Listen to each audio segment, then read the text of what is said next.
Le diabète, tout le monde sait que c'est un excès de sucre dans le sang. Mais comment peut-on savoir si on est en train de devenir diabétique? Est-ce qu'il y a des symptômes à connaître pour détecter cette maladie avant qu'il ne soit trop tard? Dans cette vidéo, je vais vous révéler 10 symptômes qui peuvent alerter sur le fait qu'on est en train de devenir diabétique ou que le diabète s'installe dans votre corps. Et je suis certain qu'il y a au moins 2 ou 3 de ces symptômes qui vont vraiment vous surprendre. Restez jusqu'à la fin car nous révélons un symptôme méconnu lié à la zone génitale que presque personne ne connaît, et pourtant c'est l'un des signes les plus fréquents du diabète non diagnostiqué. Dites-moi dans les commentaires si les symptômes que je vais vous citer, vous les connaissiez tous ou s'il y en a quelques-uns qui vous ont surpris. Je suis sûr qu'il y en a au moins 2 qui vont vous surprendre, surtout qu'on dit souvent que le diabète est une maladie silencieuse. Avant de plonger dans le sujet, bienvenue à toutes les personnes qui découvrent notre chaîne. Et bien sûr, si vous n'êtes toujours pas abonné, n'oubliez pas de cliquer pour vous abonner. Maintenant, qu'est-ce que le diabète exactement? Le diabète, c'est un excès de sucre dans le corps. Cet excès de sucre dans le corps, ce qu'on appelle glycémie à taux élevé, peut être dû soit au fait que le corps ne sécrète plus d'insuline. Et donc il n'y a plus l'hormone qui fait baisser le sucre dans notre sang, ça c'est le diabète de type 1. Soit le corps sécrète encore de l'insuline, mais le corps ne sait pas l'utiliser correctement ou le corps résiste à cette insuline. On va parler à ce moment-là de résistance à l'insuline, c'est le diabète de type 2. Le diabète de type 1 survient le plus souvent assez jeune, avant l'âge de 30 ans. Il s'installe d'ailleurs de façon assez rapide, assez brutale, avec plein de symptômes comme je vous le dirai juste après. On pense que c'est causé par des infections virales dans l'enfance, des problèmes de comportement alimentaire dans l'enfance et une part génétique. Ce qui fait que petit à petit, le pancréas, les cellules dans le pancréas ne sécrètent plus suffisamment d'insuline. La quantité peut diminuer jusqu'à 90% de l'insuline qui n'est plus sécrétée. Et donc forcément, l'équilibre du sucre dans le sang n'est plus possible. Évidemment, dans ce type de diabète de type 1, le traitement par insuline est quelque chose d'assez habituel et même de référence. Le diabète de type 2, lui, survient plutôt avec l'âge. Souvent, les personnes qui ont le diabète de type 2 ont plus de 45 ans, mais ça peut survenir plus jeune. Ça s'installe de façon très lente, très progressive. D'ailleurs, en général, quand on découvre le diabète, c'est que ça fait des mois, parfois des années qu'il s'est installé de façon lente et progressive. D'où l'intérêt de le dépister pour le soigner le plus tôt possible. Et il y a des personnes, je vous en parlerai après, qui consultent parfois en pensant avoir un autre problème, et puis on fait des analyses et on se rend compte que c'était le diabète. Le diabète de type 2, vous le savez maintenant, le corps sécrète suffisamment encore d'insuline, mais malheureusement il ne sait plus utiliser cette insuline. Le corps résiste, c'est-à-dire l'insuline est présente mais elle n'est pas utilisée de façon adéquate pour faire baisser le sucre dans le corps.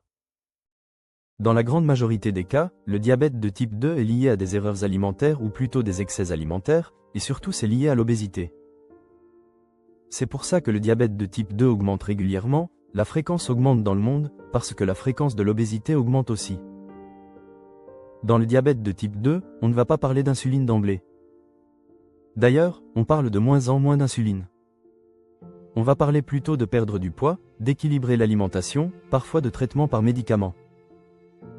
Si vous trouvez ces informations précieuses pour votre santé ou celle de vos proches, pensez à vous abonner à notre chaîne et à activer la cloche de notification. Votre soutien nous permet de continuer à partager avec vous des contenus médicaux de qualité, accessibles à tous. N'oubliez pas de consulter la description pour découvrir des ressources complémentaires sur la prévention et la gestion du diabète. Un simple clic sur le pouce bleu nous aide également à toucher plus de personnes avec ces informations vitales. Maintenant que vous savez à peu près tout sur le diabète de type 1 et de type 2, voyons maintenant quels sont les signes à surveiller. Voici pour vous 10 types de symptômes qu'il faut connaître et qui peuvent révéler un diabète. Premier symptôme, le fait d'uriner beaucoup et souvent. Deuxième symptôme, le fait d'avoir de plus en plus soif, de boire beaucoup et d'avoir l'impression que même si on boit, on a souvent la bouche sèche et on garde la soif. Ces 2 types de symptômes sont liés au fait que quand il y a un excès de sucre dans le sang, le corps va l'éliminer. Les reins vont éliminer le sucre dans les urines. D'ailleurs, le mot diabète signifie présence anormale dans les urines. Normalement, on doit dire diabète sucré, mais par raccourci on utilise le mot diabète. Donc il y a un excès de sucre dans les urines. Sauf que comme on élimine le sucre qui est en quantité importante, forcément le rein va vouloir diluer tout ça. Donc il augmente la quantité d'eau qui est éliminée avec le sucre. Donc on se met à uriner beaucoup et souvent. Mais comme on élimine l'eau, forcément on est assoiffé, on va se mettre à boire de l'eau. C'est ce qu'on appelle le syndrome polyuro-polydipsique, c'est-à-dire on urine beaucoup, on boit beaucoup, et c'est une boucle sans fin. Troisième symptôme, la perte de poids alors que l'appétit est présent, voire augmenté. Ça aussi, c'est lié à ce que je viens de vous expliquer. C'est-à-dire le fait qu'on élimine beaucoup de sucre, il y a des déperditions énergétiques et donc le corps se met à maigrir. Et on a l'impression qu'on a faim et on mange. Donc si je résume pour le moment, quelqu'un qui se met à uriner beaucoup, souvent, alors que ce n'était pas habituel, à être souvent avec une sensation de soif, à boire beaucoup d'eau, 2, 3, 4 litres d'eau, à avoir l'impression d'avoir souvent faim, souvent soif, et il perd du poids en même temps. En général, on ne traîne pas et on diagnostique le diabète. Quatrième type de symptôme, l'haleine qui change avec une odeur qui devient un peu fruitée ou un peu cétonique, comme on dit. Ça, c'est surtout dans le diabète de type 1. En fait, à ce stade-là, il y a deux chemins possibles. Dans le diabète de type 1, ça peut aller très vite et ça peut se dégrader très vite. Avec l'haleine qui change, avec des douleurs au niveau du ventre, nausées, vomissements, somnolence, troubles de la vigilance.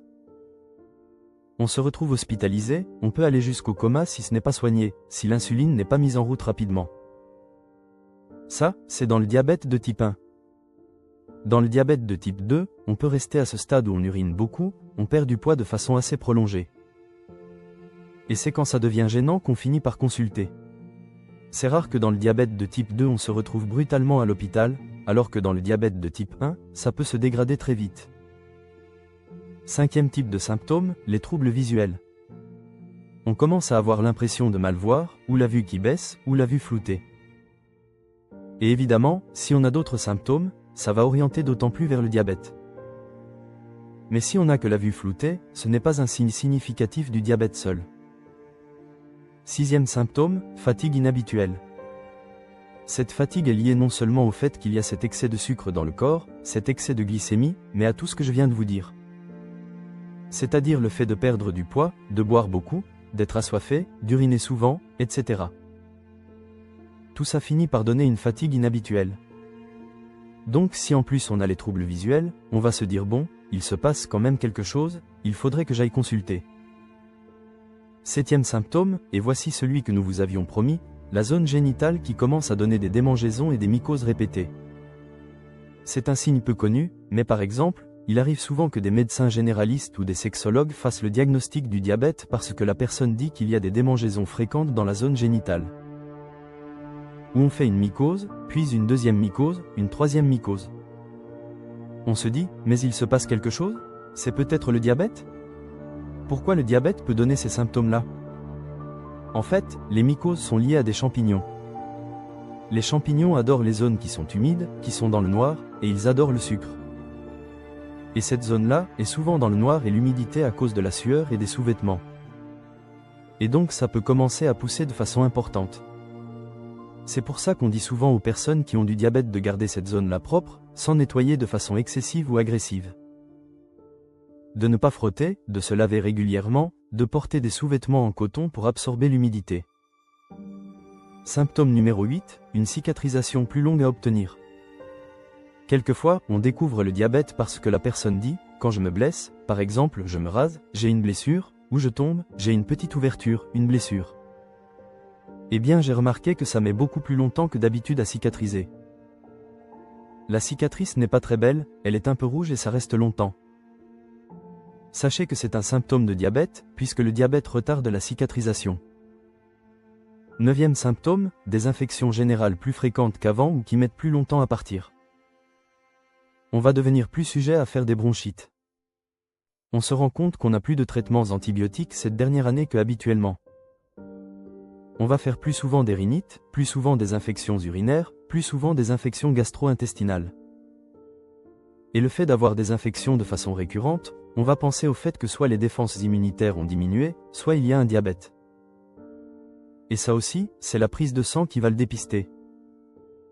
10e type de symptômes, je les ai classés tous ensemble.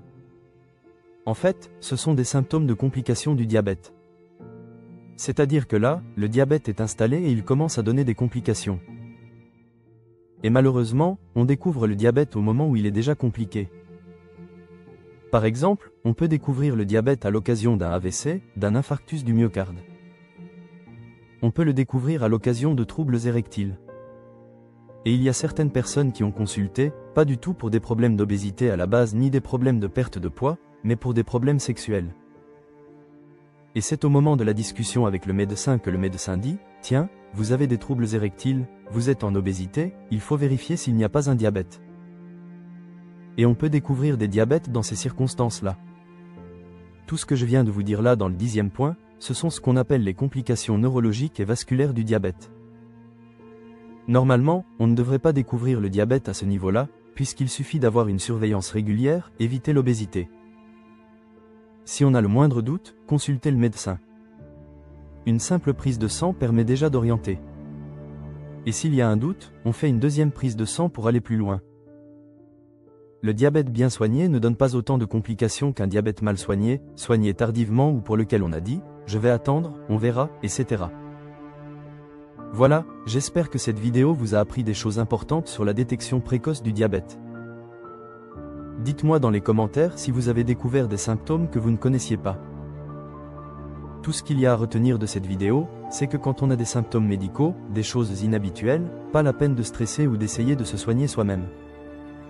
On consulte un médecin et il va nous dire si c'est quelque chose qui relève de faire des examens médicaux ou si c'est quelque chose de totalement bénin. Et au moins, faire une surveillance. Et souvenez-vous, au-delà de 40, 45, 50 ans, il y a une prise de sang qui se fait tous les 2 ans, tous les 3 ans, et parfois tous les ans en fonction des situations. Et cette prise de sang, parmi les éléments principaux qu'on recherche dedans, c'est un dépistage du diabète avant qu'il commence à donner des complications, pour le soigner très tôt. La prévention et le dépistage précoce sont vos meilleurs alliés contre cette maladie silencieuse. N'attendez pas que les complications apparaissent pour agir. Prenez bien soin de vous.